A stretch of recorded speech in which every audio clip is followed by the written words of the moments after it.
ভুক্তভোগী জুলকারনাইন হৃদয় গোপালগঞ্জের সহিংসতায় নিহত নিষিদ্ধ ছাত্রলীগ সদস্য হিসেবে প্রচারিত সেই রমজান কাজী নামে জুলকারনাইন হৃদয়।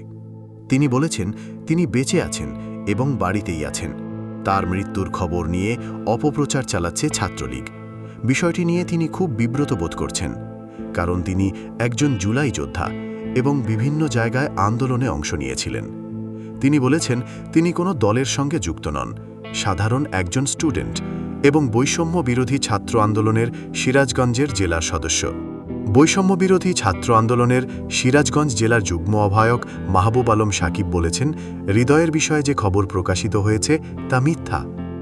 বুধবার যে গোপালগঞ্জে 4 জন নিহত হয়েছে সেই খবরে হৃদয়ের ছবি ব্যবহার করা হয়েছে, কিন্তু সে সময়কার একটি ভিডিও থেকে ওই ছবি নেওয়া হয়েছে এবং হৃদয় গোপালগঞ্জে যায়নি।